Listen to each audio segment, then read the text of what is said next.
right, how we doing tonight? Sure. Yeah. A little wet. A little wet, yeah. It's been raining a little bit. Well, it's either snowing or raining. You got to take a pick, right? So, all right. Well, this is our final week for Daniel. We had said we were going to get through 5 weeks here and start next week. Pastor Josh will take us on an incredible journey through Revelation. So that is the plan moving forward here.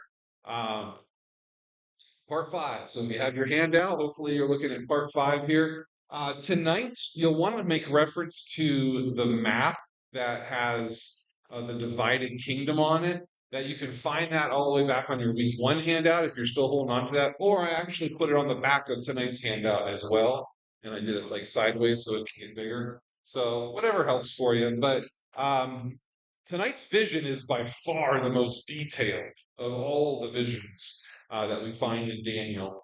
And it goes through kind of step by step a lot of historical occurrences and names like certain towns and stuff and certain cities. So the map could be helpful to you at that point as we're going through it.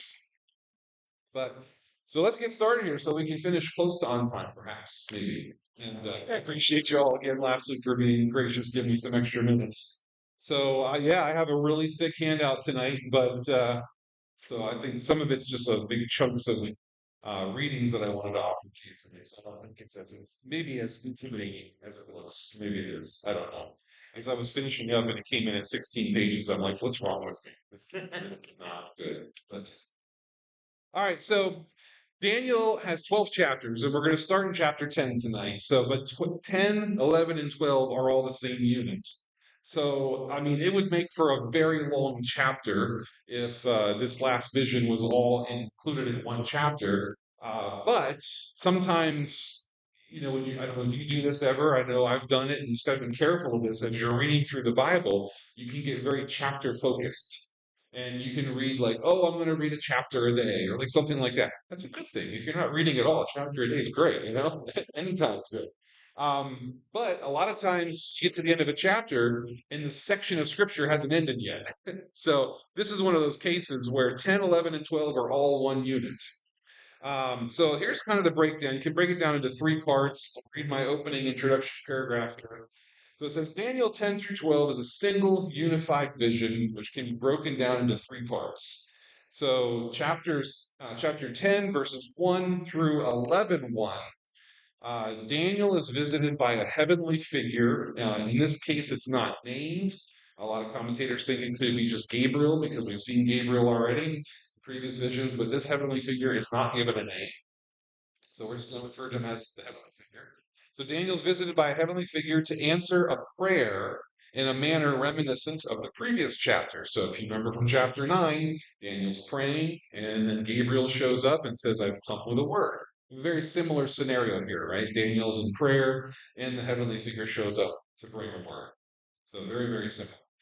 Um, so this extended description of Daniel's encounter with the heavenly figure serves as an introduction to the message that follows. So the core message takes up almost the entirety of chapter 11. So starting in chapter 11, verse 2, going through to the end of chapter 11, which is verse 45. So chapter 11 is a long chapter. And then into also the first four verses of chapter 12 is the content of the message that's being delivered. So that's a little different than last week's chapter 9, because if you remember, there was this big long prayer that was recorded. And when the angel finally showed up, remember the word was 4 verses long. It was very short. So this is a very long, long, long word that's being delivered in comparison to last week's.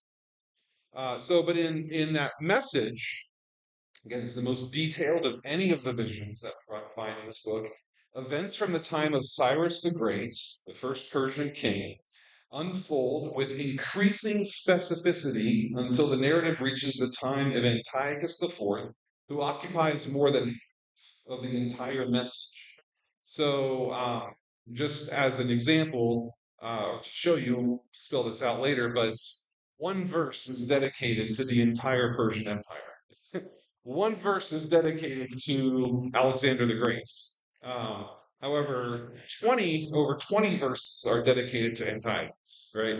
So he gets the major bulk of the message here. The message culminates with a promise of resurrection in chapter 12, verses 1 through 3, making this a unique passage in the Old Testament. So it's a very special passage in chapter 12 where it talks about the resurrection.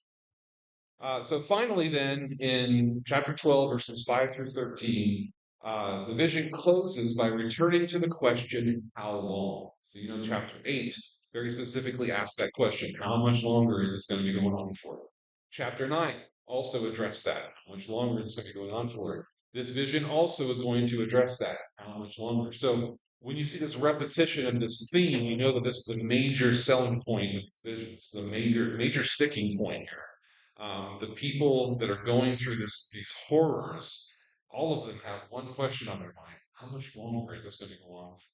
So that's a big theme throughout these visions, and that is how the book of the whole, not just vision, the whole book of Daniel ends on that question, right? How much longer is it going to be, or at least answering or addressing that question.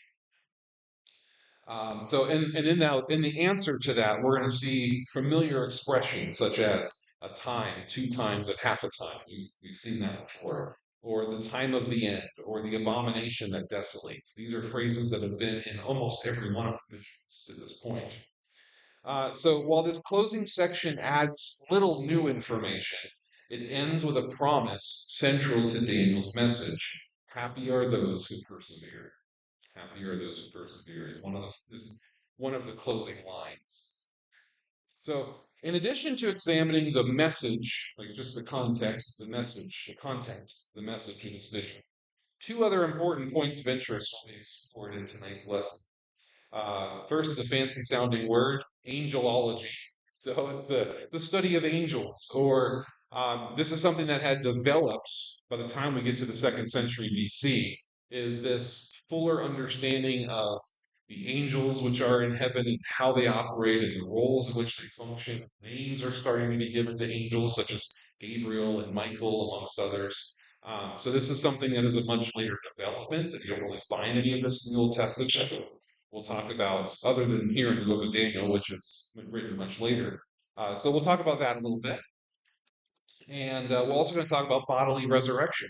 So, like I said, in chapter 12, the promise of a future resurrection. And here in the book of Daniel, that is the only place in the entire Old Testament you read about this. I know it sounds kind of crazy, right? It's like the idea of a resurrection is so fundamental to our faith, and it's pervasive throughout the New Testament. It's probably almost every book of the New Testament addresses it on some level, right? And is central to the teaching of Jesus and Paul and all the other authors of the New Testament. But when you get down to it and you really look at the Old Testament, you'll see that the concept of a future resurrection, a bodily resurrection, is non existent. It's not something that was ever understood. And it's something that came through more of a progressive revelation later. So that's very fascinating. We'll talk about that a little bit tonight. So both of these, the idea of the development of this angelology and bodily resurrection, are concepts that underwent fundamental development in the intertestamental period and were of great importance during the tribulations suffered under Antiochus IV due to the hope that they offered. By the time of the New Testament, these ideas were well ingrained in much of Jewish religious belief and were taught by Jesus and his apostles. Daniel's final vision gives us a glimpse into these two concepts in a way not found elsewhere in the Old Testament, making them well worth attention. All right, so let's, without further ado, get into the content of this.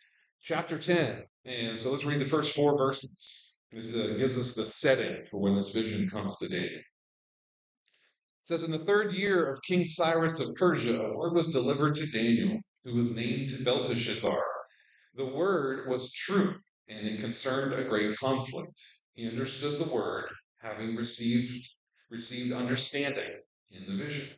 At that time, I, Daniel, had been mourning for 3 weeks. I had eaten no rich food, no meat or wine had entered my mouth, and I had not anointed myself at all for the full 3 weeks. On the 24th day of the first month, as I was standing on the bank of the great river, that is the Tigris, And pause there for a second. That's when it says this angel appeared to me, right? So we'll get to that vision in a second. So this is everything that kind of leads up to the vision occurring. Yeah. Okay. Um, so you may recognize this passage. It's most famous for something that's now often referred to as the Daniel fast. Any guys ever heard that? Ever heard the Daniel fast before? Okay. I'm sorry if this is the thing you like. This is one of my pet peeves in scripture. I don't like the Daniel fast, and it's not a fast at all, actually. All right, so here's my soapbox. But I think this is important because this is a very popular passage for this. There are entire books that are written that are called the Daniel fast, and there's these whole diets that are put together surrounding all of this. And it really comes off the idea that there was a 3 week period in which Daniel denied rich foods, meat, and wine. And then he also said didn't anoint himself, but really that just meant he didn't use oil in the grooming sense, because people back then used oil or olive oil usually as part of their daily grooming experience. Um, Notice nowhere in this passage does it ever say Daniel was fasting. It says he was mourning, right? And during a period of mourning, it was common for people to deprive themselves of things, right? They would deprive themselves of good food. Sometimes they put on sackcloth and ashes. I can talk, promise. So they would do these kind of things. But he really, this wasn't a type of fast. If any other time a fast is talked about in the Bible, it is always the removal of food completely. It's not selective. It's not, oh, I'm going to give this up for a little while. Not that that's a bad thing. I know we're in the season of Lent. You give things up. There's absolutely nothing wrong with saying, God, I'm going to give something up for a time. I have no problem with that. Where I think there's an issue is choosing to give something up for a time is not a replacement for actual fasting because the purpose behind it is different. And it's just what Daniel was doing here was not a fast. He was just in a period of mourning, in a period of depriving himself of certain things. And uh, yeah, so all right, I can't spend a lot of time there. There's a whole lot more to that. It's just if you have more questions about that, I'd be happy to answer them. It's just not really relevant to the actual teaching of this passage tonight. It was more of a side note that I just can't bypass. What's a little more relevant, and probably why the details are given here, that he was given up meat specifically, that's a really important line right there, that for 3 weeks he had not been eating meat. The time in which this is happening is actually very significant. So it says that um, his vision began the day he was standing by the river and that angelic being appeared to him was the 24th day of the first month. That's actually very significant because two very important things happened on the first month of the year. On day 14 of the first month is when Passover was celebrated. What's one of the main parts of the Passover meal? The lamb, right? Meat. So this means he did not partake in the Passover. Now, that is probably due to the fact that whether you're looking at it in the setting that's given here, Babylonian exile, or in the time of the second century when Antiochus has destroyed and desecrated the altar, there's no place to sacrifice this lamb. And so, probably, this is more of a nod to the situation that the people are in. They're also in a place where they can't celebrate Passover in unleavened bread in the way that they're supposed to be. So the Passover is day 14 of that first month. And then starting at the end of Passover, going to the 21st, is the festival of unleavened bread. And so this is one of the most important periods or weeks in the Jewish calendar. And instead of celebrating and having this time of fast or of feasting and having these festivals, he's in a time of mourning during this time period. So the really significant part of this whole thing about him giving this up or depriving himself is when it's happening. And that just kind of speaks to the situation that he finds himself in. So that's the main force behind that. All right, so then we're gonna read a big chunk here. The rest of chapter 10 into verse 1 of chapter 11 is when he describes this angel showing up to him. And there's There's going to be some familiar descriptions to it. It's going to sound very similar to the way Ezekiel described the vision that he had and some of the things, and I have some comparisons for that. But just listen to this and, to the image that he's drawing. So, verse 5 says, I looked up and saw a man clothed in linen, with a belt of gold from Uphaz around his waist. His body was like beryl, his face like lightning, his eyes like flaming torches, his arms and legs like the gleam of burnished bronze, and the sound of his words like the roar of a multitude. I, Daniel, alone saw the vision. The people who were with me did not see the vision, though a great trembling fell upon them, and they fled and hid themselves. So I was left alone to see this great vision. My strength left me, and my complexion grew deathly pale, and I retained no strength. Then I heard the sound of his words, and when I heard the sound of his words, I fell into a trance, face to the ground. But then a hand touched me and roused me to my hands and knees. He said, Daniel, greatly beloved, pay attention to the words that I am going to speak to you. Stand on your feet, for I have now been sent to you. So while he was speaking this word to me, I stood up trembling. He said to me, do not fear, Daniel, for from the first day that you set your mind to gain understanding and to humble yourself before your God, your words have been heard, and I have come because of your words. But the prince of the kingdom of Persia opposed me 21 days. So Michael, one of the chief princes, came to help me, and I left him there with the prince of the kingdom of Persia. And I have come to help you understand what is happening to your people at the end of days. For there is a further vision for those days. While he was speaking these words to me, I turned my face toward the ground and was speechless. Then one in human form touched my lips, and I opened my mouth to speak, and said to the one who stood before me, My Lord, because of the vision, such pains have come upon me that I retain no strength. How can my Lord's servant talk with my Lord? For I am shaking. No strength remains in me, and no breath is left in me. Again, one in human form touched me and strengthened me. He said, Do not fear, greatly beloved, you are safe. Be strong and courageous. When he spoke to me, I was strengthened and said, Let my Lord speak, for you have strengthened me. Then he said, Do you know why I have come to you? Now I must return to fight against the prince of Persia. And when I am through with him, the prince of Greece will come. But I am to tell you what is inscribed in the book of truth. There is no one with me who contends against these princes except Michael, your prince. As for me, in the first year of Darius the Mede, I stood up to support and strengthen him. Okay, so you may have noticed this whole section says a lot and very little at the same time, right? So we just got through a very long time of there's a description of this heavenly being, how it kind of makes Daniel feel faint and brings him to his knee, brings him to his face, really, and how the angel tries to strengthen him and he falls down again, and the angel strengthens him again, and all this kind of stuff.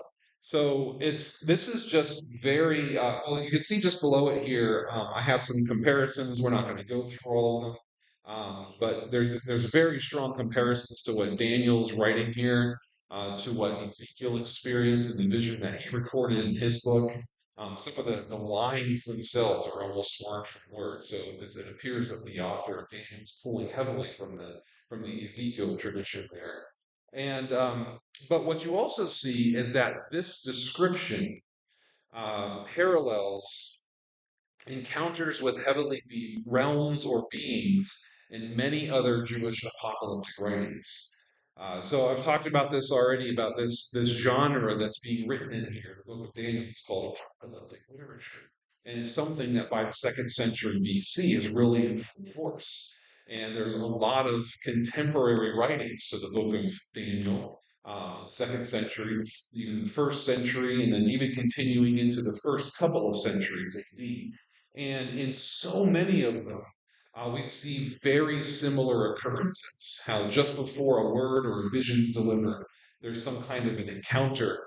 And those descriptions are quite identical to one another. Usually there's descriptions of like fire, lightning, And usually comparisons are drawn between the precious gemstones and just all these wonderful things that you can think of. Usually, at some point during that encounter, the human person is faints or can't speak or is weakened in some way. The angel or the heavenly being will kind of strengthen them and say, "No, get up," or encourage them to fulfill their mission to speak or to whatever it is. So just for fun, at least I think it's fun. I don't know if you guys can tell me if you think it's fun. I pulled just a couple other examples just so you can hear, like, this is the kind of writing that was going around at the time from this genre. I have one from a book called First Enoch, and I'm going to read an encounter from that. And then I'm going to also read an encounter from a book called The Apocalypse of Abraham. So both of these are what's known as pseudepigrapha, just like Daniel is someone writing under the name of someone else, going back to a very venerable figure in Israel's Enoch. Remember him from way back in early Genesis, the guy that one day just walked with God, right? And so this was written as if it was written from the perspective of Enoch way back then. The majority of the first part of the book of Enoch deals with that really obscure story that happens right before the flood, where it says that there were these heavenly beings that were having relations with women on the earth and they were producing giants. Enoch spends like 30 some chapters expanding on that. It's really fascinating. But again, from Enoch's perspective, it's in the future that hadn't happened yet, so it's moving forward. And then the Apocalypse of Abraham is obviously written. It's an easier read for apocalyptic literature. So if you're ever curious about reading something else, I always encourage people to check out Apocalypse of Abraham. It talks about when Abraham was a child growing up in his father's home and seeing idols, wondering about them, and all of a sudden, someday he's whisked into heaven and has this heavenly journey and all this kind of stuff. So just listen to these really cool surroundings. These are writings surrounding the second century BC. Apocalypse of Abraham is a little bit later. Enoch was probably written before Daniel, the earlier part of the second century. So it says this in 1 Enoch 14. It says, "And behold, I saw the clouds, and they were calling me in a vision, and the fogs were calling me, and the course of the stars and the lightnings were rushing, and causing me to desire. And in the vision, the winds were causing me to fly and rushing me high up into heaven." So this is a description of actually being taken into heaven. It says, "And I kept coming into heaven until I approached a wall which was built of white marble and surrounded by tongues of fire, and it began to frighten me. And I came into the tongues of the fire and drew near to a great house which was built of white marble, and the inner walks were like mosaics of white marble, the floor with crystal, the ceiling like the path of the stars, and lightnings between which stood fiery cherubim, and their heaven of water. And flaming fire surrounded the walls, and its gates were burning with fire. And I entered into the house, which was hot like fire and cold like ice, and there was nothing inside it. So fear covered me, and trembling seized me. And as I shook and trembled, I fell upon my face and saw a vision. And behold, there was an opening before me, and a second house which is greater than the former, and everything was built with tongues of fire, and in every respect it excelled in glory and great honor, to the extent that it is impossible for me to recount to you concerning its glory and greatness. As for its floor, it was of fire, and above it was lightning in the path of the stars. And as for the ceiling, it was flaming fire. And I observed and saw inside in a lofty throne. Its appearance was like crystal, and its wheels like the shining sun. And I heard the voice of the cherubim, and from beneath the throne were issuing streams of flaming fire. Some fire burning back here. Just see flickering. So I'm reading fire, and I'm just she's flickering. Right? And from beneath the throne was issuing streams of flaming fire. It was difficult to look at. And the great glory was sitting upon it. As for his gown, which was shining more brightly than the sun, it was whiter than any snow. None of the angels was able to come in and see the face of the excellent and the glorious one. And no one of the flesh can see him. The flaming fire was round about him, and a great fire stood before him. No one could come near him from among those that surrounded the tens of millions that stood before him. He needed no counsel, but the most holy ones, who are near to him, neither go far away at night, nor move away from him. Until then, I was prostrate on my face, covered in filth. And the Lord called me with his own mouth and said to me, come near to me, Enoch, and to my holy word. And he lifted me up and brought me near to the gate, but I continued to look with my face. So you may also notice that, so I'm also reading this because this almost a little more resembles what you read in Revelation, even so more than Daniel, because this is someone being taken up into heaven, into the throne room, and the descriptions surrounding all of that. So I had mentioned this way back in week one. When you get to apocalyptic literature, there's two forms it usually takes. One is historical review, which is what Daniel is, and one is heavenly journey, which is what Revelation. So this at this point in Enoch, we have a little bit. Enoch's a little bit of both, but this is kind of a heavenly journey kind of description. So, but I just find this fascinating. And when I first started exploring these, and the reason why I really want to put them in front of you tonight is, again, a lot of times we're exposed to Daniel and Revelation as Christians, but really nothing else. And when you begin reading these other accounts, you're like, this sounds really familiar. This is that genre of literature. This is what the writing is like. So the recipients of Daniel and Revelation, they were used to reading this kind of stuff. Like this was the kind of writing that they were used to. So I got one more for you here, the Apocalypse of Abraham. So it came to pass when I heard the voice pronouncing such words to me that I looked this way and that, and behold, there was no breath of man, and my spirit was amazed, and my soul fled from me, and I became like a stone, and fell face down upon the earth, for there was no longer strength in me to stand up on the earth. And while I was still face down on the ground, I heard the voice speaking, go, Lahuel, of the same name, through the meditation of my ineffable name. Consecrate this man for me and strengthen him against his trembling. The angel he sent to me in the likeness of a man came, and he took me by my right hand and stood me on my feet. This is very familiar to the name. Okay, right? And he said to me, stand up, Abraham, friend of God, who has loved you. Let human trembling not enfold you. For lo, I am sent to you to strengthen you and to bless you in the name of God, creator of heavenly and earthly things, who has loved you. Be bold and hasten to him. I am Yahweh, and I was called so by him who causes those with me on the seventh expanse, on the firmament to shake the power through the medium of his ineffable name in me. I am the one who has been charged according to his commandments to restrain the threats of the living creatures of the cherubim against one another, and I teach those who carry the psalm through the medium of man's night of the seventh hour.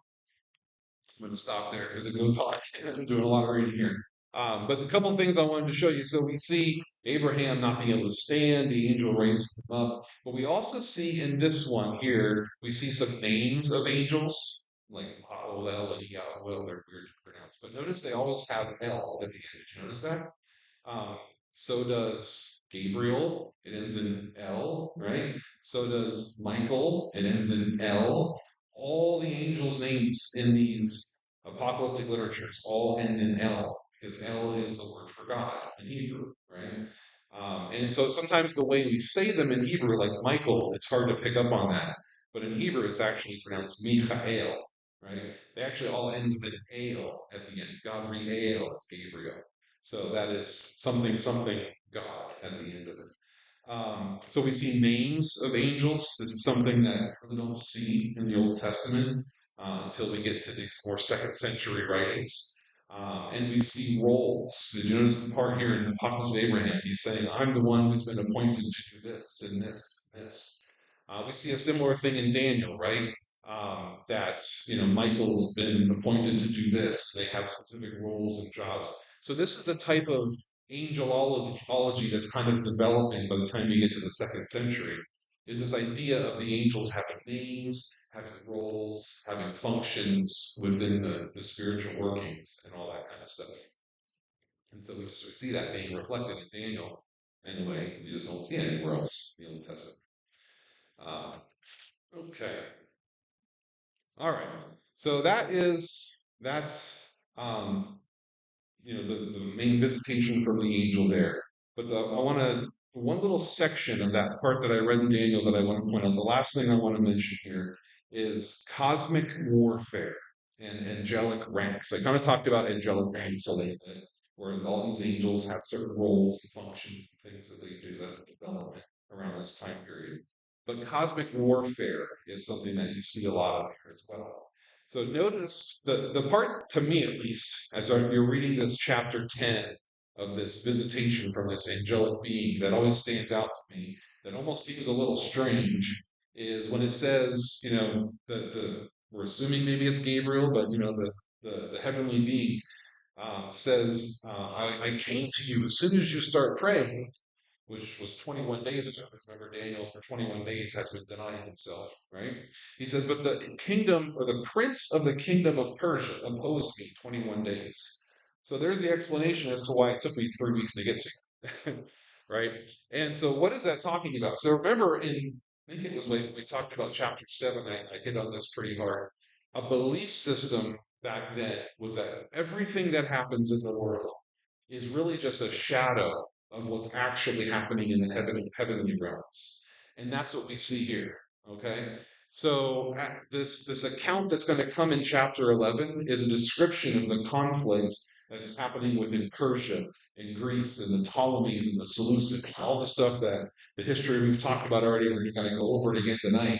But all of that is being put within the context of not only are these nations warring with each other and having conflicts here on earth, but these same conflicts are happening in heavenly realms.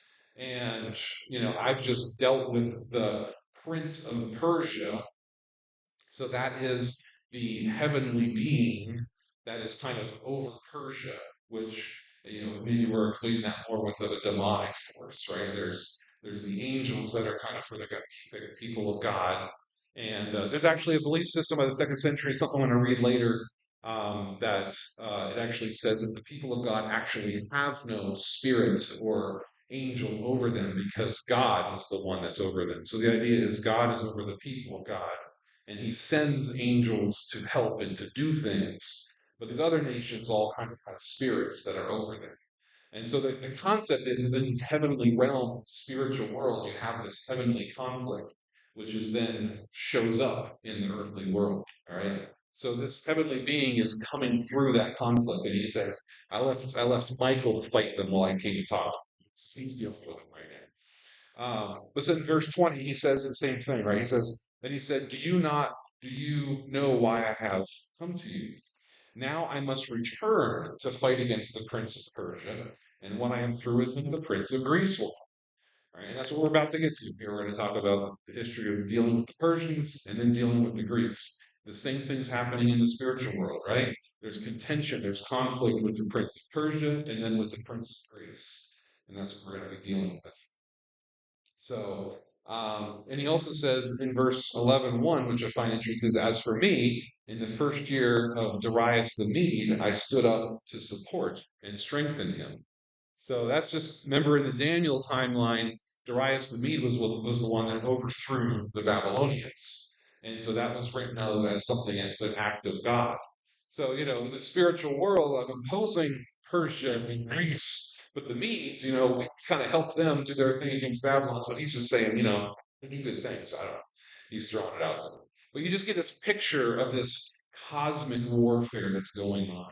And that is setting the tone for what's going to come. This very detailed rundown of all these historical events that actually happened on the earth. So I'm going to keep moving for sake of time. I have, just like I did before, a couple of other readings here that talk more about angels having names, having roles, cosmic warfare. I have another example from First Enoch. I have an example from Tobit. And then there's another book called The Testament of Levi. All of these are like second century and first century BC writings. They all talk about angels having names, having roles, all that kind of stuff. So I got one more book of Jubilees too. So if you want to at some point just kind of read those and check them out, that could get you started on really getting into this extra biblical literature, which I find very fascinating. So All right. So let's get to the message here. So the heavenly being then, starting in 11:2, starts to deliver the message. All right. We're through all the preliminaries, all the introductory stuff is over. We've set the stage that there's cosmic warfare happening behind the scenes. And now we're going to run down the history of what's going on. So the message begins with a quick description of Persia, its king, who was defeated by the Greeks, Darius III, Alexander the Great's successes, and his empire's division after his death. So these next couple of verses here deal with a few hundred years of history, but they go very quick because, like the other visions before it, as it's going through these different kingdoms, as it gets closer to the author's time, to the time that's essential to the readers, Antiochus the Fourth, right? It gets more detailed as it goes along. We have to get through the preliminary stuff, and you're going to see that same thing happen here. So he says, three more kings shall arise in Persia. The fourth shall be far richer than all of them. And when he has become strong through his riches, he shall stir up all against the kingdom of Greece. Then a warrior king shall arise. This is Alexander. Then a warrior king shall arise, who shall rule with great dominion and take action as he pleases. And while still rising in power, his kingdom shall be broken. Alexander dies. Remember, the kingdom split into four different divisions. His kingdom shall be broken and divided towards the four winds of heaven, but not to his posterity, nor according to the dominion with which he ruled. His kingdom shall be uprooted and go to others besides. So that is a very quick, rundown of the entire rule of the Persian Empire, Alexander the Great taking them down, his untimely death, and his division of his kingdom, which was not part of his legacy that he would leave behind. So for most of the rest of chapter 11, I have it set down in a table here. Because as you're going to see as we go through this, as the biblical account goes through all these historical events, it lines up amazingly with what we actually know to be true in history. And it's just a perfect one for one as we go all the way down through. So I'll just read through it and then we'll explain it as we're going. So verse 5, he says, Then the king of the south shall grow strong, but one of his officers shall grow stronger than he, and shall rule a realm greater than his own realm. All right, so pull out your map. Go to the back of the handout, or if you have weeks one, you can look at that. So, because we're going to now have a lot of talk about the king of the south and the king of the north. That's going to come up a lot. Remember, all of this is from the perspective of Jerusalem. Okay? So, you find Jerusalem on that map? Okay, it's kind of right in the middle there. To the south, we have the Ptolemies, the kingdom of the Ptolemies. To the north, we have the Seleucid kingdom. Okay? And we pointed this out before, how Jerusalem is really stuck in the middle. Okay? So after Alexander's kingdom was divided into four ways, really there's only two that continue to impact Jerusalem. And that's the Ptolemies and the Seleucids. The Ptolemies were to their south in Egypt, and the Seleucids were to their north. And they were always fighting each other. We're going to read about here. And Jerusalem was stuck in the middle. They just had a just wrong spot at the wrong time, right? So that's what this whole next rundown, as we're going to go back to chapter 11 here, really deals with. Is the Ptolemies and the Seleucids continuously at each other's throats, and Jerusalem stuck in the middle, basically. So again, back to verse 5, when it said the king of the south shall grow strong, that's the Ptolemies, but one of his officers, this is Seleucus the first, shall grow stronger than he and shall realm greater than his own realm. So looking back at that map, you saw the Seleucid kingdom is far larger than the Ptolemaic kingdom. However, even though it's larger, the Ptolemaic kingdom wins most of the battles for the next century or so. So Ptolemy I, king of the south, occupied Egypt and Palestine, so Jerusalem was under the control of the Ptolemies. Seleucus I, which is one of his officers, conquered Babylonia and Syria, a much larger territory to the north. So verse 6 says, After some years they shall make an alliance, and the daughter of the king of the south, so Ptolemy's daughter, shall come to the king of the north to ratify the agreement. But she shall not retain her power, and his offspring shall not endure. She shall be given up, she and her attendants, and her child, and the one who supported her. So this is referring to that after unsuccessful campaigns by Ptolemy II, now king of the south, and Antiochus II, now king of the north, a peace treaty was sealed by a diplomatic marriage of Ptolemy's daughter, Bernice, to Antiochus II. This happened around 252 to 250 BC. He divorced his first wife, Laodice, and barred her sons, Seleucus and Antiochus, from succession to the throne. So Laodice wasn't happy about this, so she murdered Bernice and her infant son, and shortly after that, Antiochus II died, probably poisoned by her. Her son became King Seleucus II in 246 BC. So that's what's being described there. So verses 7 and 8. In those times, a branch from her roots, this is her as Bernice. In those times, a branch from her roots shall rise up in his place. He shall come against the army and enter the fortress of the king of the north. And he shall take action against them and prevail. Even their gods with their idols and with their precious vessels of silver and gold he shall carry off to Egypt as spoils of war. For some years he shall refrain from attacking the king of the north. All right, so this is now Ptolemy III, Bernice's brother, and we're saying branch from her roots. Ptolemy III, Bernice's brother, came to the throne and in revenge for her death, campaigned successfully against Seleucus II in the north, ranging far into Asia, but was called back to Egypt, and Seleucus regained some of his territory. Verse 9 says, Then the latter shall invade the realm of the king of the south, but will return to his own land. So basically, this whole thing is the south attacks the north attacks the south. You picking up on this, right? It's just battles going back and forth. So this is in 242 BC. Seleucus II attempted to invade Palestine, and he was repulsed. So he had to go back to his own land. Verse 10, his son shall wage war and assemble a multitude of great forces, which shall advance like a flood and pass through, and again shall carry the war as far as his fortress. So the sons were Seleucus III and Antiochus III, right? Both campaigned against the Ptolemies to the south, we described there.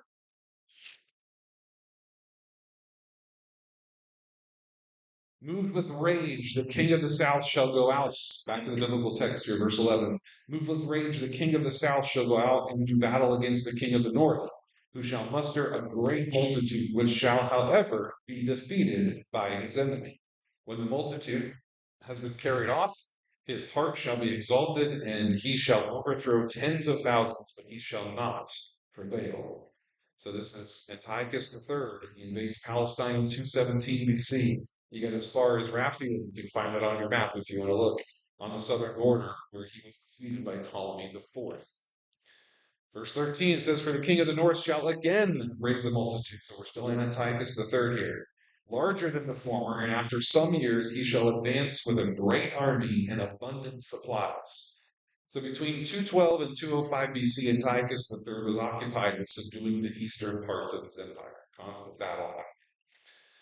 Verse 14, In those times many shall rise against the king of the south, the lawless among your own people. All right, so we have the Jews are actually being mentioned here.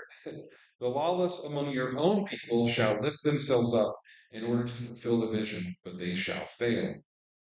So Ptolemy IV was succeeded by Ptolemy V, who was only 4 years old, with resulting factions at court. The lawless may be the pro-Seleucid party among the Jews in Jerusalem.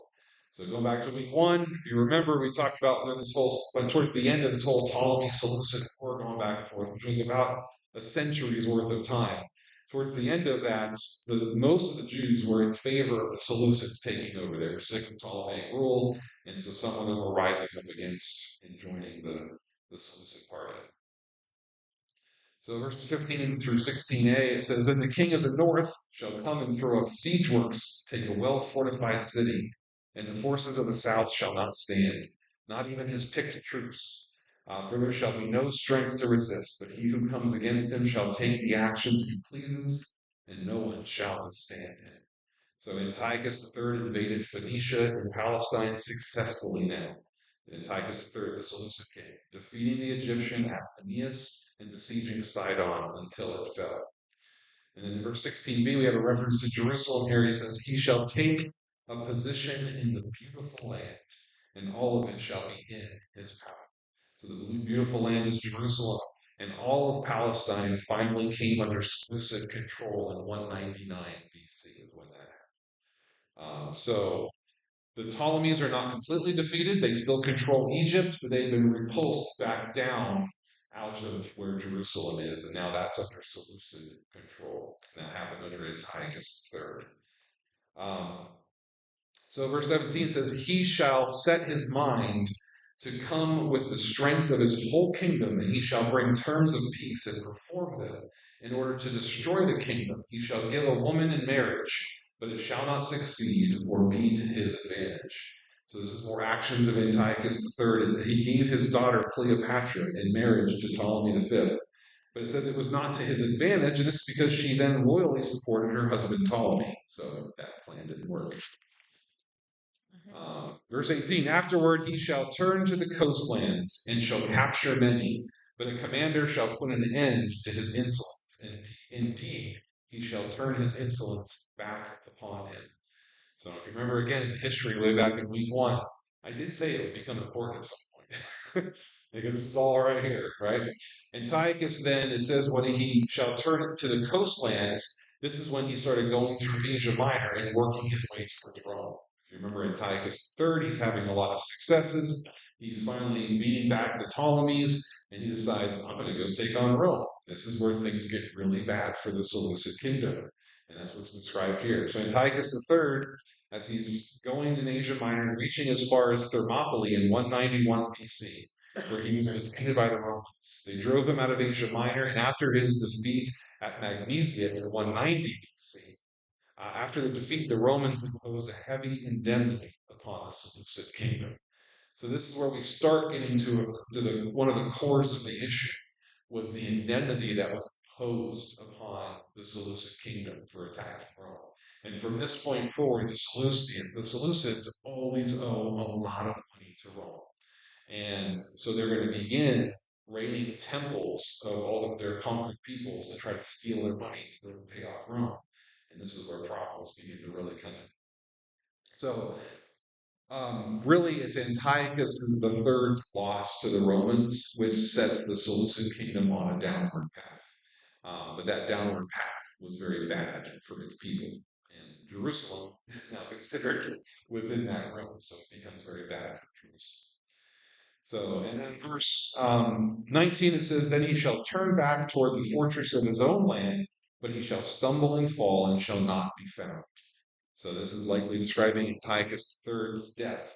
He died in the east while attempting to sack the temple at Elymais to get resources to pay tribute to Rome. Verse 20, then shall arise in his place one who shall send an official for the glory of the kingdom, but within a few days he shall be broken, though not in anger or in battle. So Antiochus III was succeeded by Seleucus IV, whose tribute collector Heliodorus, which you can read about in 2 Maccabees 3, is probably the official that's being referred to. Seleucus IV was murdered by Heliodorus, and his brother Antiochus IV, we finally got to the main event here. Antiochus IV took the throne since his son Demetrius, the true heir, was a hostage in Rome. Seleucus IV had sent his son Demetrius to Rome as a prisoner exchange for his brother Antiochus' release. All right, so those verses, I know that's kind of like some dry history right there. But I just wanted to go through that because if you're just straight reading that, it can be like, what on earth is this talking about? But you know, I just wanted to show you that it follows just line for line events as they unfolded throughout history. So those chapters deal with all the conflict between the North and the South, between the Seleucids and the Ptolemies. But now Antiochus IV has come to power, and the rest of chapter 11 deals with him, because that's the primary issue, right? That's the main thing that people are going through. Every one of Daniel's visions have led up to this man. Speak about him. You know, he was the little horn back in the first couple of visions and all this kind of stuff, and he was the prince who will come and desolate Jerusalem in chapter 9, right? He's always the main guy, and he's going to be here again. As verses 21 all the way through to 45 deal with him. All right, so it begins like this. It says in verse 21, in his place shall arise a contemptible person. on whom royal majesty had not been conferred. He shall come in without warning and obtain the kingdom through intrigue. So the arch tyrant is introduced with an insult. It's called a contemptible person. A reference to the curious circumstances surrounding his ascension to the throne. So I remember his brother was kind of killed at the same time Antiochus was released from being a prisoner in Rome. So there's a whole thing. Antiochus was probably gone. So verse 22, it says, armies shall be utterly swept away, broken before him, prince of the covenant as well. All right, so now we have another reference here. There hasn't been many, but we have another reference to something the Jewish people were like, prince of the covenant, because that's what we're referring to the Jewish person. So it says, this speaks to his strength in battle. And when it says that the Prince of the Covenant as well, it's likely referring to the assassination of Aeneas III, which was, remember, we talked about him last week. He was one of those anointed ones that was cut off back in chapter 9. It was talked about. So this is probably what it's referring to again on here. That was a very pivotal moment in Jewish history because Aeneas III was the last rightful one in the line of succession of high priests. And after he was assassinated, a man named Jason, and then a man named Menelaus, and then Jason again, and then back to Menelaus, they were fighting and stuff. They began paying off Antiochus to become the high priest. And so Antiochus became sort of meddling in Jewish affairs and, appointing high priests of his own, people who were Hellenized Jews and were not supposed to be ever sitting as the high priest. They were not proper lineage for that. So this was a very serious moment in Jewish history. So then verse 23 it says, and after an alliance is made with him, he shall act deceitfully and become strong with a small party. So many within Jerusalem would embrace Antiochus' Hellenistic reforms, and people such as Jason and Menelaus, just talked to them, would give money to Antiochus in exchange for power, the high priesthood. Verse 24, without warning, he shall come into the richest parts of the province and do what none of his predecessors had ever done, lavishing plunder, spoil, and wealth on them. He shall devise plans against strongholds, but only for a time. So this just kind of speaks in general terms of Antiochus' early military success. And then some significant events happen. So the next thing that's going to be described is Antiochus IV is going to do what his predecessors had always done and decide, I'm going to fight Egypt. I'm going to go down into the south. The first time he goes down, it goes well for him. The second time, it goes very badly. So we're going to read about both of those occurrences here. And the loss to Egypt becomes really the worst thing that ever happens for the people of Jerusalem. So first of all, this is his first attempt, or his first campaign in Egypt. It says, he shall stir up his power and determination against the king of the south with a great army, and the king of the south shall wage war with a much greater and stronger army. But he, meaning the king of the south, shall not succeed. For plots shall be devised against him by those who eat of the royal rations. They shall break him. His army shall be swept away, and many shall fall slain. The two kings, their minds bent on evil, shall sit at one table and exchange lives, but it shall not succeed, for there remains an end at the time appointed. He shall return to his land with great wealth. So again, this is his first campaign to Egypt, which was successful, and after his victory, Antiochus plundered Egypt and returned home with great wealth. The second half of verse 28 says, but his heart, Antiochus, his heart shall be set against the holy covenant. He shall work his will and return to his own land. So you can actually read about this in 1 Maccabees 1:20-28. It recounts how Antiochus stopped by Jerusalem on his way home from his first Egyptian campaign and plundered it. So, hey, he's having a good day. He's winning. So might as well stop and take something else. And so again, you can read about that in 1 Maccabees. So verse 29. Now we're on to the second Egyptian campaign. It says, at the time appointed he shall return and come into the south. But this time it shall not be as it was before. For ships of Kittim shall come against him, and he shall lose heart and withdraw. So this describes Antiochus's second and unsuccessful campaign against Egypt in 168 BC. Kitim is actually a term that was regularly used by the Hebrews in the second century to refer to Rome. And in fact, so after Antiochus III had lost to Rome, um, one of the, aside from Rome putting a large indemnity upon them, they were also no longer allowed to attack the Ptolemies. And so when Antiochus IV did this, he broke that treaty that he had made with Rome. And so after the first successful campaign, the Ptolemies called up Rome and said, hey, come help us. This is what Antiochus is doing. And so then the second time that Antiochus IV came, the Romans were there. And so that was the main reason for his unsuccessful campaign. And so that's why it's referring to the ships of Kitim shall come against him. So, and this is where things get really bad. So now we're into that fateful year. Hopefully, you know it by now, 167 BC. This is the year when Antiochus attacks Jerusalem and sets up a citadel there and tears down the altar and the abomination of desolation and all of that. That's when this happens. And it happens following his loss to the Egyptians on the second campaign.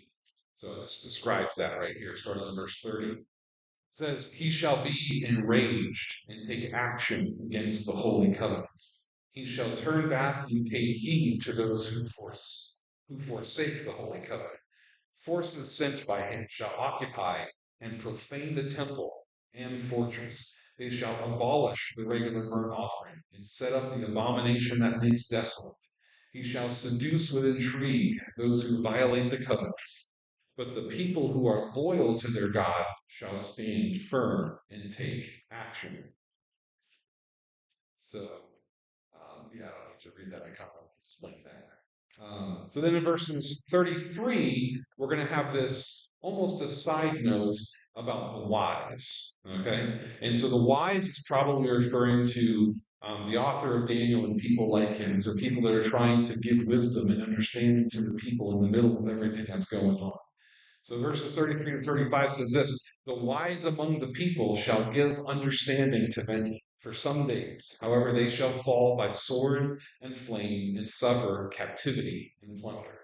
When they fall victim, they shall receive a little help, and many shall join them insincerely. Some of the wise shall fall, so that they may be refined, purified, and cleansed until the time of the end. For there is still an interval until the time appointed. So this is speaking highly of those who are considered the wise ones, people who try to give wisdom and understanding into what's happening. There's a little side note here, probably about the Maccabean revolt. Judas Maccabeus was leading a revolt against Antiochus, a very violent one. Again, read the book of First Maccabees, you can read all about the violence that ensued. And the wise ones were more pacifistic. They did not agree with this attacking or this warfare that was happening. So that's probably a little side note when it says, some people are going to try to help a little, but it's going to be insincere. Like that's not the kind of help you want. It's probably what's being referred to right there. So then verses 36 through 39 just kind of give us a little rundown of Antiochus and the things that he's done. So we're kind of done at this point, just kind of going through chronological things that have happened and running down through history. And it just kind of gives a description of him. Some of this stuff is not necessarily new. We've been reading about this in the other visions, right? It says, the king shall act as he pleases. He shall exalt himself and consider himself greater than any god, and shall speak horrendous things against the God of gods. He shall prosper until the period of wrath is completed, for what is determined shall be done. He shall pay no respect to the gods of his ancestors, or to the one beloved by men. He shall pay no respect to any other god, for he shall consider himself greater than all. He shall honor the God of fortress instead of these, a God whom his ancestors did not know. He shall honor with gold and silver, with precious stones and costly gifts.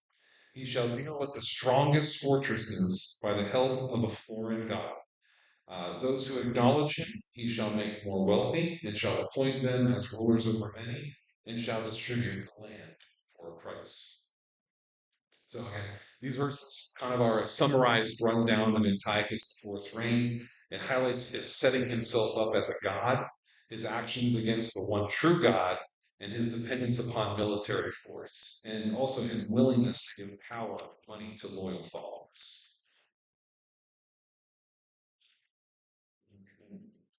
All right, so it's at this point where we have a very interesting moment in chapter 11 here.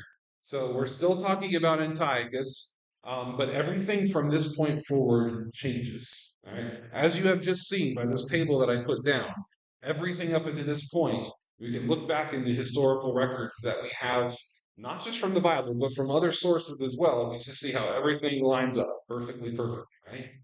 So from verses 40 to 45, a very interesting thing happened.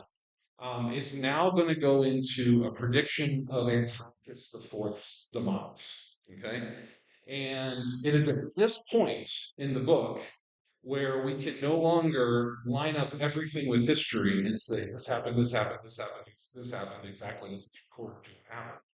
Because as the writer now writes about Antiochus' demise, it doesn't get the details right. You know, we know how Antiochus' life ended. We know how it all turned out, and it didn't turn out like this. So this is the description that's given here. So it says, at the time of the end, the king of the south shall attack him, but the king of the north shall rush upon him like a whirlwind.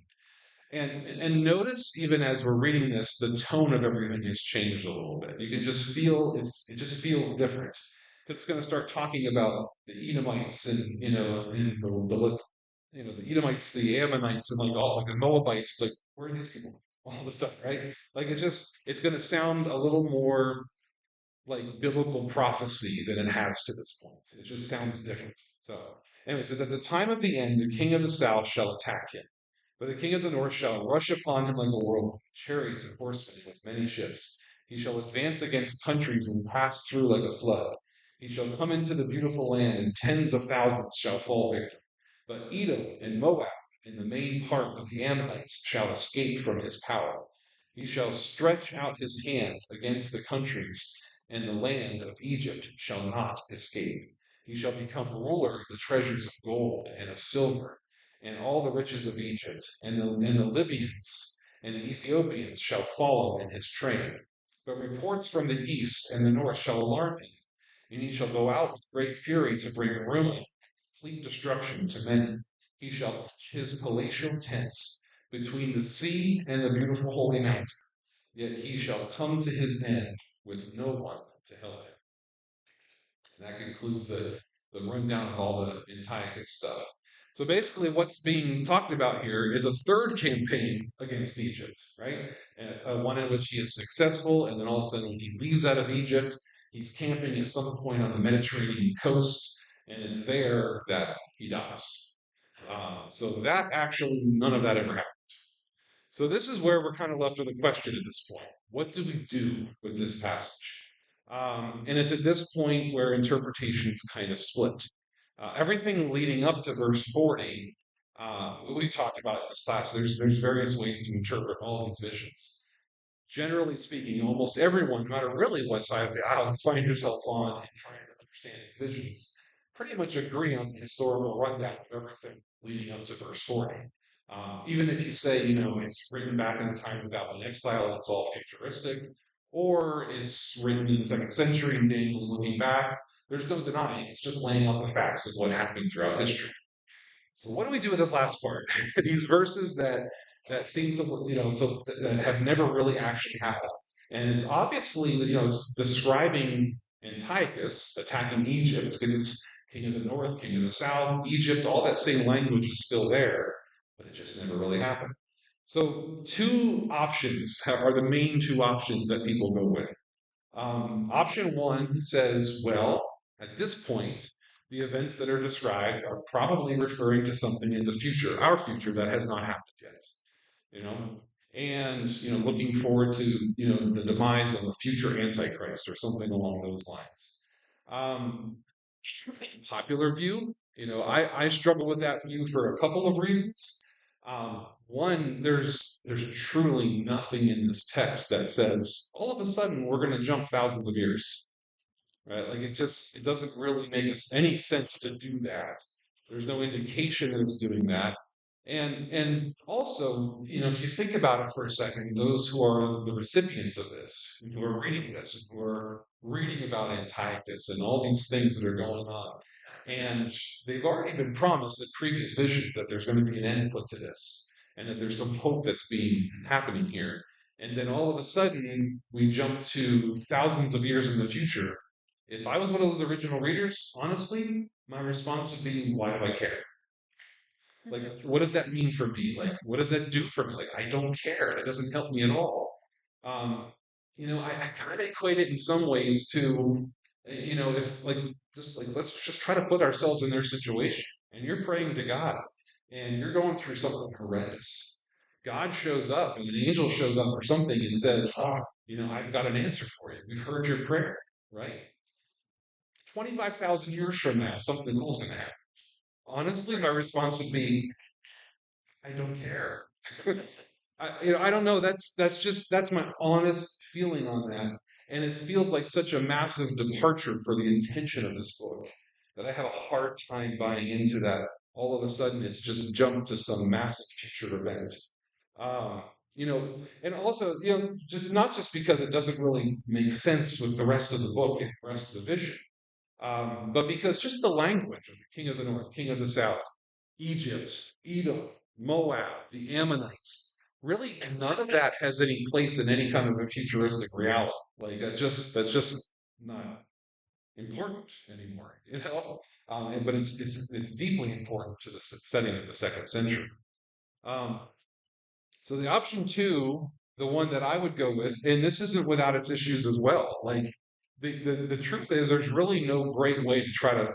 I wish I could stand here and say I have 100% answer that makes you feel. I don't have it, right? I don't have it. And I don't think anybody really does, because any way you try to approach this passage, it feels somewhat weird a little bit.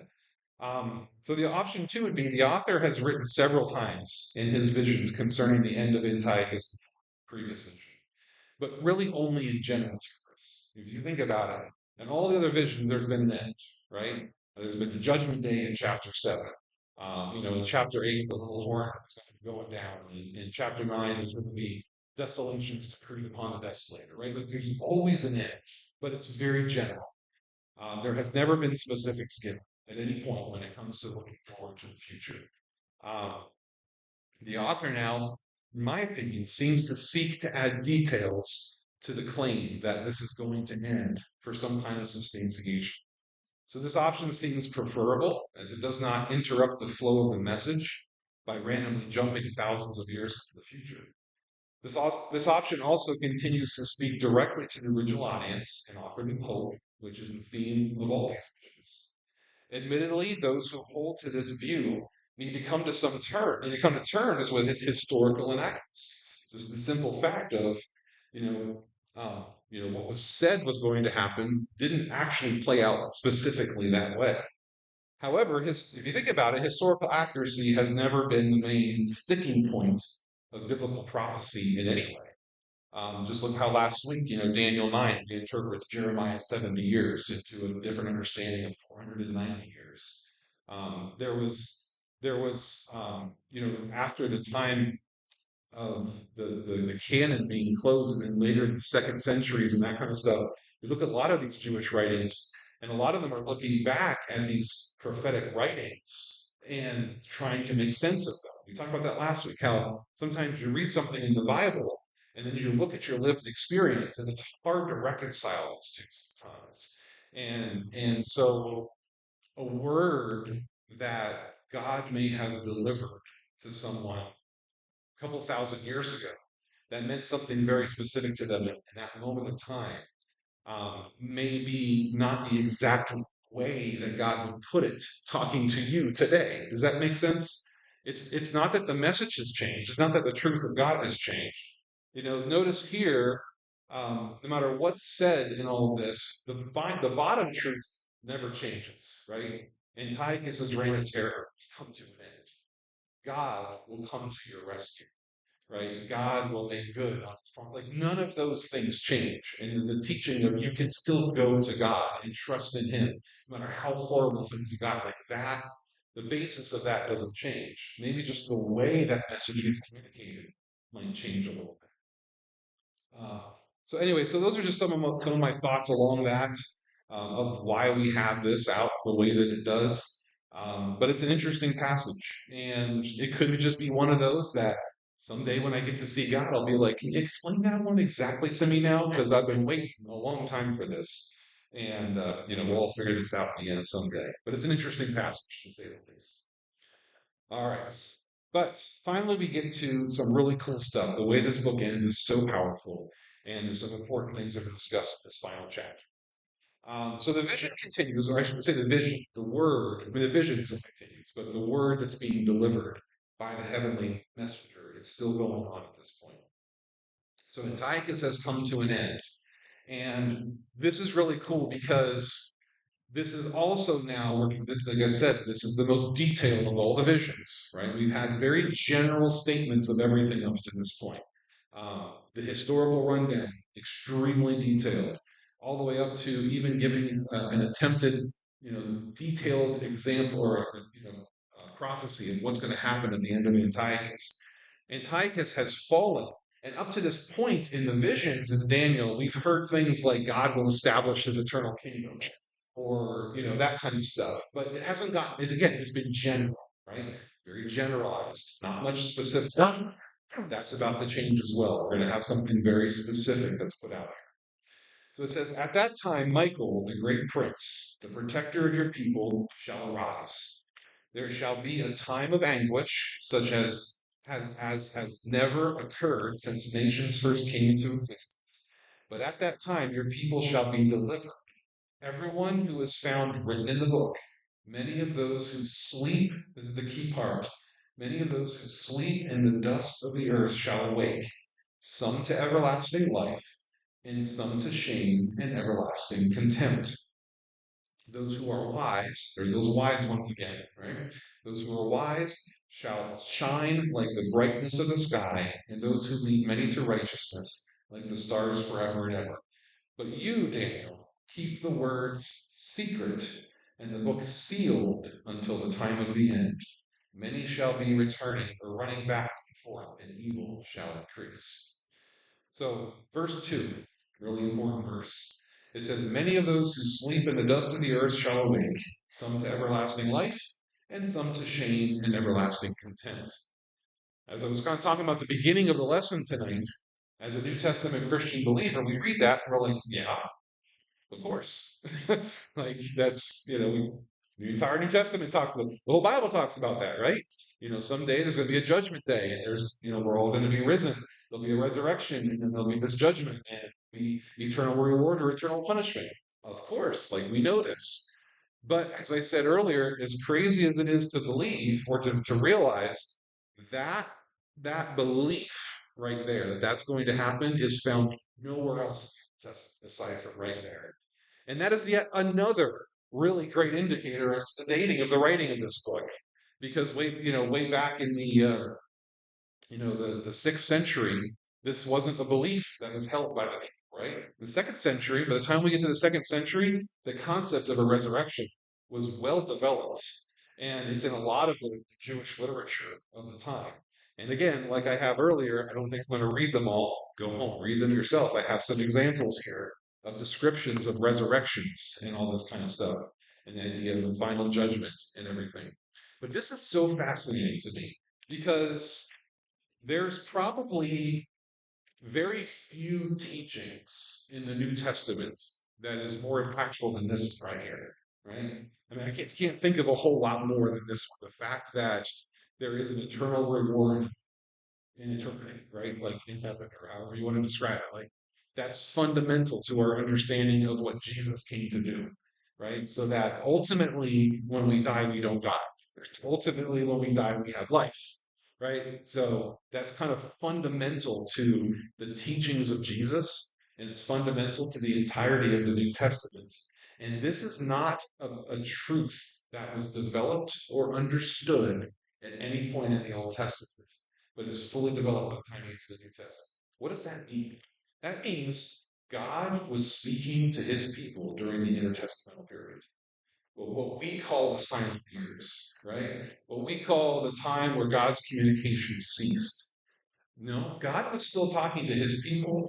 And during that time, a core belief of how God operates was developed.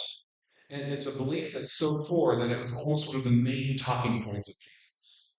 That's pretty cool, I think. And that by the time you get to the writings of the second century with Daniel and Enoch and others, it's almost a given at that point. And it's really, really fascinating. I just love the fact that God was still working that and was still speaking. And it's very important that it was really in the second century where that teaching became a huge part of the Jewish belief system. Why? Because they needed it. They needed it in that moment. Because in the Old Testament eschatological thinking, Old Testament end times belief, it was all earthly based. Again, it's hard to think this way because of our New Testament and our New Covenant concept. But you go back to the Old Testament and you read the promises that are made by the prophets and by God and all these people. It's always earthly. Always, right? That your nation will be successful, your crops will grow, your children will be blessed. It's all earthly. It all has to do with this life now. And there's just an understanding back then, or at least a belief back then, that when you die, that's it, right? When you die, like the book of Ecclesiastes, eat, drink, and be merry, for tomorrow we die, right? Like it's just saying like this life, and then the whole book of Ecclesiastes ends with while you're still in your youth, while there's still time, go to your Creator because this is now, and this is all there is.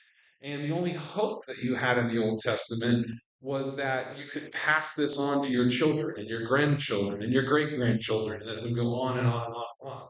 So don't believe me? Read through the Old Testament. That's what it talks about. That's the hope. That's what they had. But the people in the second century were getting to a place where that hope was dying fast, right? Where the concept of them as a people prospering, and even as they're dying left and right to Antiochus, anyone that's holding fast to God is just being taken out like that. People are watching their children being killed, their infants being killed. Where's the hope? How can I pass this on to the next generation? Are we going to be a people anymore? And we know that ultimately, when Jesus showed up, his role was not to politically establish a nation of God, right? His goal was something different. It was a global people of God in a spiritual sense. And so you can see God beginning to work in the hearts of the people to prepare them for this truth, to prepare them for we don't just put all of our eggs into this earthly basket, but we can put it into an eternal basket. And no matter how your life pans out, there's still hope. And so you see the workings of that. You see that beginning to be developed by the time you get to the writings of Daniel here. And it's just a very powerful and a very needed truth for these people at this time. And so it is so cool how the book of Daniel ends there. And it almost echoes a little bit of um, what going back to earlier in the book of Daniel, one of the tales, the story of the fiery furnace, one of my favorite lines is right before they were being ready to be thrown into the fiery furnace. They say, our God can save us, but even if he doesn't, it's okay with us, right? And so that is kind of the theme that runs through Daniel. One of these themes is you have a God that will win in the end. You may not see that in your lifetime, but know that the rewards are coming. Know that the reward is there. And it's an eternal reward. It's a resurrection where, the rewards will be given at that point. So, just right after the whole resurrection thing is talked about, we're given this line, just another clue to the dating of this book, right? He says, but you, Daniel, keep the words secret and the book sealed until the time of the end, right? So my question always there is if the time of the end being referred to here isn't the end of Antiochus, why can't we read this book right now? Right? If it's talking about something way down the road, we shouldn't be reading it. It should still be secret. But this is the line that helps to explain why this book surfaced in the second century. If Daniel wrote it way back in the Babylonian exile, this is why it's showing up now because this is the time. It's the time that this word was meant for. So the reason why this book was distributed in the second century is because this is the time that it was meant for. This is the time of the end. And then we conclude verses 5 through 13 on a very similar theme, familiar theme that we've seen throughout the book. It's that question of how long, right? So we've had the rundown of historical events. We've had the promise that Antiochus' end is coming. We've had the promise that even if you die, there will be a resurrection and you can find the reward there. But that doesn't change the fact. All of that's great, but it doesn't change the fact that right now it still stinks. Right now it's really bad. It's really hard. So one more time, this question is asked: how long? So I'll read this. It says, "Then I, Daniel, looked, and two others appeared, one standing on this bank of the stream, and one on the other. And one of them said to the man clothed in linen who was upstream, 'How long shall it be until the end of these wonders?' The man clothed in linen who was upstream raised his right hand and his left hand toward heaven, and I heard him swear by the one who lives forever that it would be for a time, 2 times, and half a time." We've heard this before, not new information. "And that when the shattering of the power of the holy people comes to an end, all these things would be accomplished. I heard, but could not understand. So I said, 'My Lord, what shall be the outcome of these things?' And he said, 'Go your way, Daniel, for the words are to remain secret and sealed until the time of the end.'" We have that line again. "Many shall be purified, cleansed, and refined." It's a nice way of saying killed. "But the wicked shall continue to act wickedly. None of the wicked shall understand, but those who are wise shall understand. From the time that the regular burnt offering is taken away, and the abomination that desolates is set up, there shall be 1,290 days." And that's an approximate 3.5 years given there. And then it says, "Happy are those who persevere and attain the 1,335 days." Just a few more days out of that first number. "But you go your way and rest. You shall rise for your reward at the end of the days."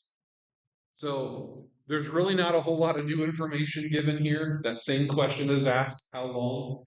The same description is given, 3.5 years. It's given in a couple different ways. It's given, the times, 2 times, and a half a time. It's given in two numbers that both approximately 3.5 years. Don't have time to get into all the numbers. There's more number stuff there, but basically, and it's all says that it's 3.5. That times, 2 times, and half a time happens from the time that the sacrifice is taken away and the abomination of desolations is set up until that's 3.5 years after that, all that kind of stuff. And we know that's what we've talked about. I need to get back into all of that. But I want to close with this line right here that I love so much. It says in verse 12, "Happy are those who persevere. Happy are those who persevere." And thus we come to the main call of this book, right? It's just a call of perseverance. And as people were going through all this horrendous stuff, that's the final word on it. It's not only persevere, but you can be happy if you persevere, even though the situation is horrendous, because of everything we've talked about, because of the promise end, because of the supremacy of your God, because that He will not leave you hanging, right? You can actually, even though perseverance meets horrors, and I encourage you again, read the book of First Maccabees and even Second Maccabees. The horrors, I have a Second Maccabees passage in here that I just have time to read. The horrors that were faced by these people, the descriptions of some of them is truly horrible. Really, really is. It's not a better word for it. It's just horrible. But you can still be happy when you persevere. And so it's such a powerful message for any one of us. So I want to close with this, my final closing paragraphs here. Ultimately, the book of Daniel closes with a promise. The intense suffering facing God's people will come to an end. If they persevere and hold tightly to God and His law, they will come out on top. His eternal kingdom will be established, and they will be resurrected to receive unspeakable rewards. While the book of Daniel speaks to a specific people at a specific time, its truth is a universal one. No matter how difficult this life gets, God reigns supreme. If we hold fast to Him, we will be rewarded. Our reward may not come in this lifetime, but rewards are coming nonetheless. So here's a plug for Josh moving forward. As we look ahead to the decades following the time of Jesus, the people of God will once again face a crisis like that faced under the persecution of Antiochus IV. The Romans will sack Jerusalem and destroy its temple. The warnings, images, and message of Daniel will become increasingly relevant to those going through this new crisis. And the author of Revelation will use those images, use all that stuff, to get his message across to a new generation. The times and the specifics of the situation may be different, but the truth of God's supremacy and the hope found in Him remains constant. So, Lord, I just thank you so much for that message. I thank you that you are a firm foundation that cannot be moved, that you are eternal hope, and that you're always fighting for your people. So I just pray that you'll help each and every one of us take that with us as we leave this place, and that in the future, Lord God, if we ever find ourselves our place, we could just crack open the book of Daniel and receive those words of comfort and promise that we can be happy if we persevere. We thank you for this. I pray this all in your name. Amen. Amen. All right. Well, thank you guys so much for coming out the past few weeks. So, I guess, like you guys know, the next week we'll be starting Revelation. Josh will lead us through that over the next 10 weeks, and we'll look forward to that. Love you guys. Have a great night.